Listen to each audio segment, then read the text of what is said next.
década de 60. Faz mais ou menos uns 30 anos. Acho que foi na década de 70. 70 e pouco, 75. 10? 74 ou 75, 1900. Que foi em 60. 30 anos? 70. A partir da década de 70. 40 anos atrás.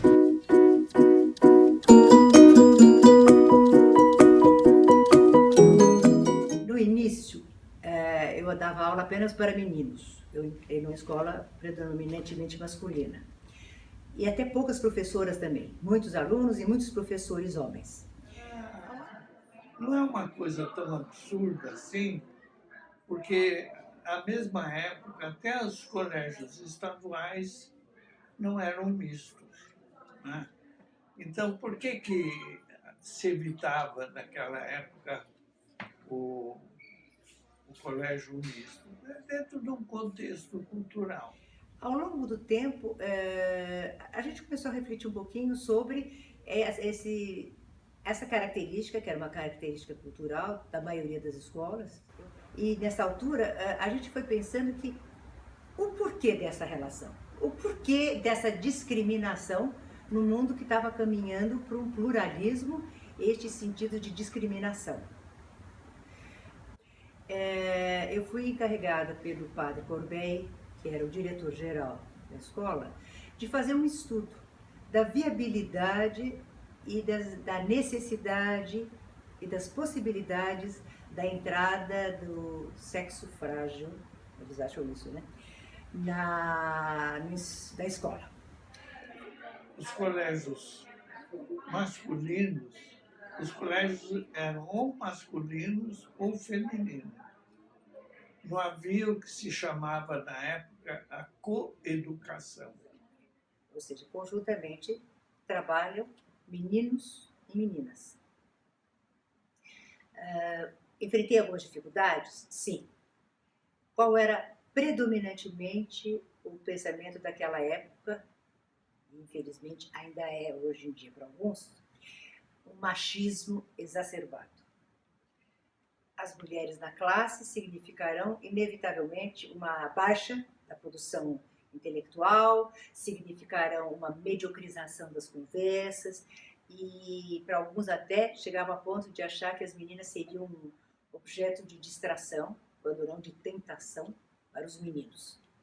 E isso baixaria aquele grau de excelência que sempre caracterizou o Colégio Santa Cruz. Os colégios leigos começaram a coeducação antes, né?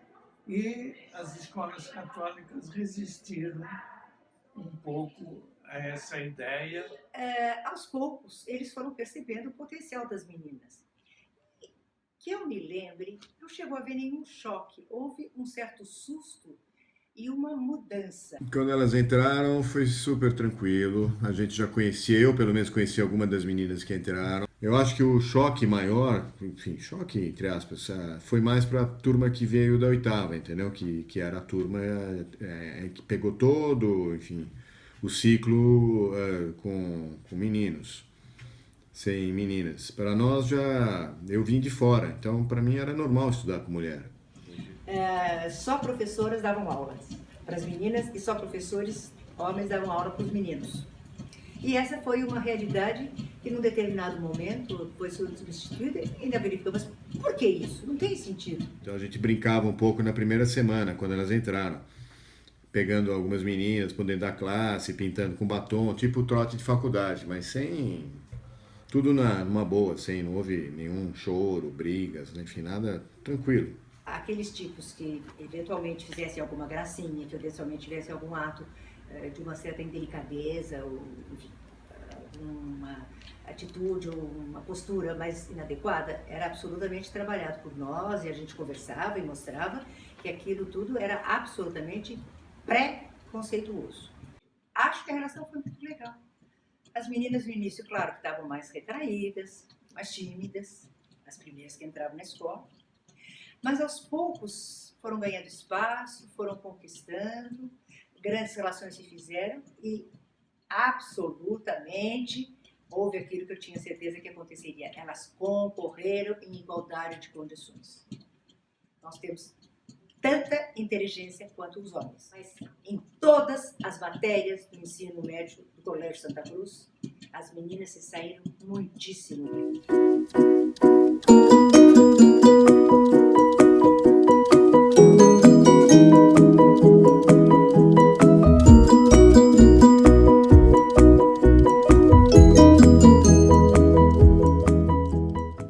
Esse beijo todo especial é para o meu grande amigo Marco, a quem eu tenho uma admiração muito grande.